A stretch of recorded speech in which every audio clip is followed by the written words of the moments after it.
Case बानी PTI Shah Mahmood Qureshi की बरियत का फैसला चैलेंज कर दिया गया। वजारत दाखिला के जरिए सुप्रीम कोर्ट में दरखास्त दायर। सुप्रीम कोर्ट में हाई कोर्ट के फैसले के खिलाफ अपीलें दायर की गई हैं। साइफर केस में बानी पीटीआई और शाह महमूद की बरियत का फैसला चैलेंज किया गया है। मजीद तफसीलात जानेंगे।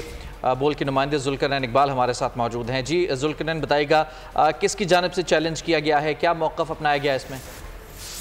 देखिए, इस्तगासा की जानिब से जो FIA था उसने वजारत दाखिला के जरिए ये अपीलें इस्लामाबाद हाई कोर्ट के फैसले के खिलाफ सुप्रीम कोर्ट में दायर की, जिससे मौक़िफ़ इख्तियार किया गया है कि इस्तगासा की जानिब से ट्रायल के दौरान ठोस शवाहिद पेश किए गए थे जिनको झुटलाया नहीं गया, और इस्लामाबाद हाई कोर्ट ने जो दोनों मुल्ज़िमान को बरियत करने का जो फैसला है उसके अंदर भी कहीं ये नहीं लिखा कि इस्तगासा अपना केस शकूक व शुबहात से बालातर होकर साबित करने में नाकाम रहा। कोई वजूहात भी नहीं बताई गई कि किस बुनियाद पर उनको बरी किया जा रहा है। लिहाजा इस्तदा ये की गई है सुप्रीम कोर्ट ऑफ पाकिस्तान से कि इस्लामाबाद हाई कोर्ट का जो फैसला है बानी पीटीआई और शाह महमूद कुरैशी की बरियत का, उसको कलअदम करार दिया जाए। अपनी अपील में मौक़िफ़ ये भी अपनाया गया है हुकूमत की जानिब से कि साइफर केस जो एक्ट है 1923 का, उसमें ट्रायल कोर्ट के फैसलों के खिलाफ अपील का हक नहीं दिया गया।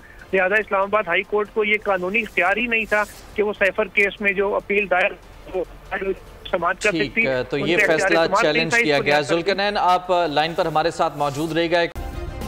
सब्सक्राइब करें और बेल दबाएं ताकि कोई खबर रह न जाए।